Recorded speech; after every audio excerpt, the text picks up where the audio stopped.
সুপ্রিয় দর্শক বন্ধু, আপনার নামের প্রথম লেটার যদি এস দন্তস্ব তালিবস্য দিয়ে শুরু হয়ে থাকে তাহলে আপনি একদম সঠিক ভিডিওতে এসে পৌঁছেছেন। কারণ আজকের ভিডিওতে আমি আপনাদের জানাবো 2026 সালের 23 মার্চ যে চন্দ্রগ্রহণ শুরু হচ্ছে, এই চন্দ্রগ্রহণের প্রভাব এস দিয়ে শুরু নামের মানুষদের উপর কী রকম পড়বে।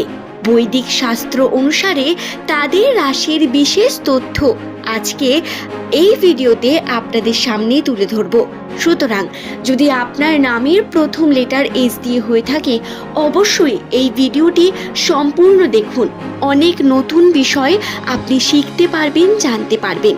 এই যে চন্দ্রগ্রহণ, এই চন্দ্রগ্রহণ পুরো 18 বছর পর এই তিথিকে নিয়ে আসছে, যা কিন্তু বহু রকম নেগেটিভিটির প্রমাণ হয়ে উঠবে।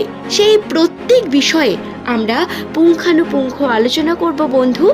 তো আসুন আমরা ভিডিওর মূল পর্বে প্রবেশ করি। প্রথমে বলুন, কেমন আছেন বন্ধু?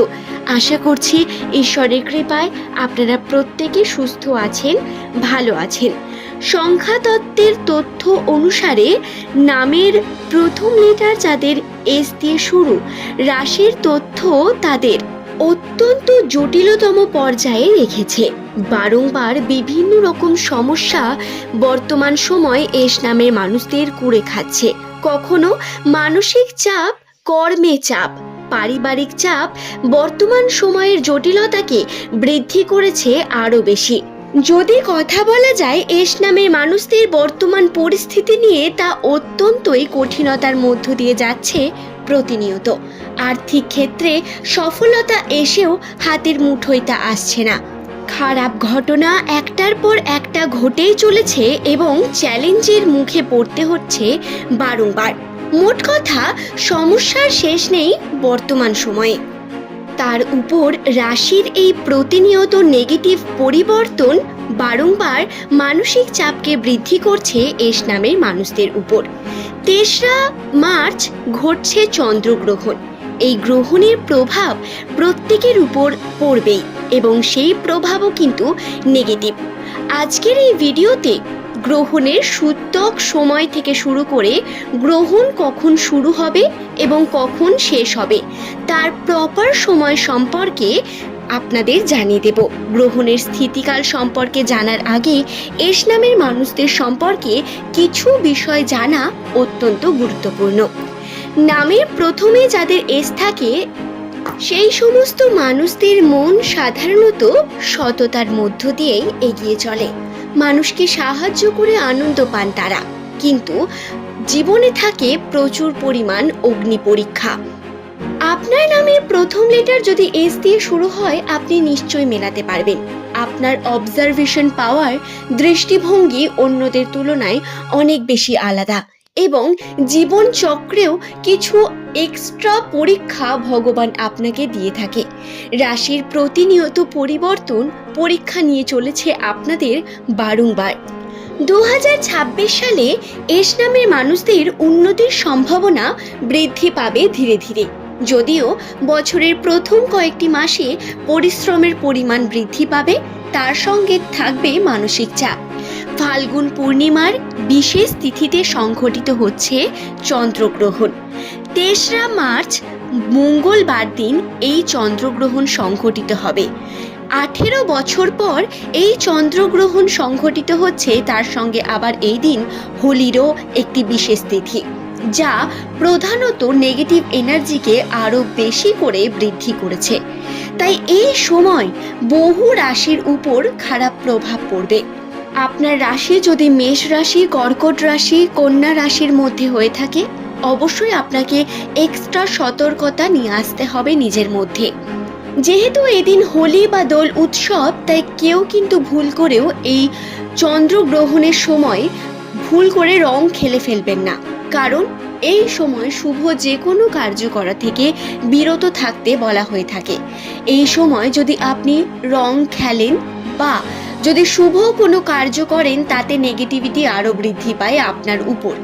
তাই বাড়ি থেকে না বেরোনোর যদি চেষ্টা করেন সেটা সব থেকে ভালো হবে।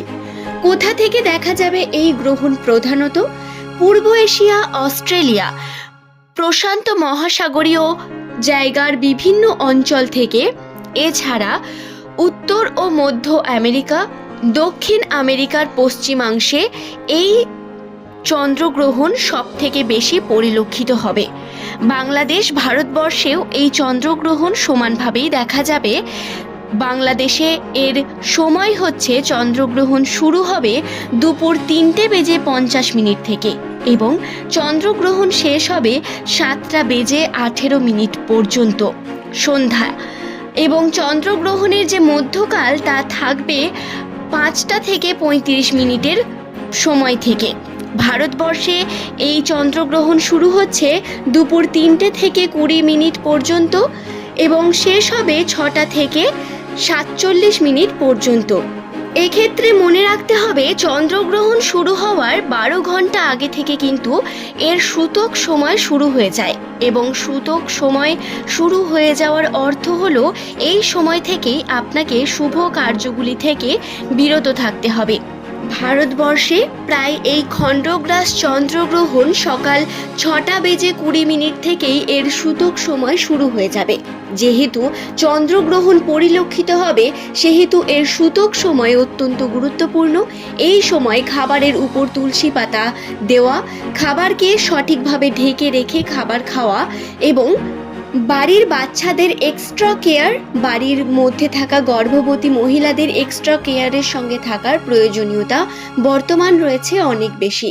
এই নেগেটিভিটি যাতে আপনার উপর বা আপনার বাড়ির উপর আসতে না পারে, তাই গ্রহণ শেষ হওয়ার পরে, গ্রহণের সময় নয় কিন্তু, গ্রহণ শেষ হওয়ার পরে অর্থাৎ রাত্রি 7:18 পর আপনারা চেষ্টা করবেন নিজের ধর্মের কার্যগুলিকে করার, ধর্মকর্মের কার্য শুরু করবেন।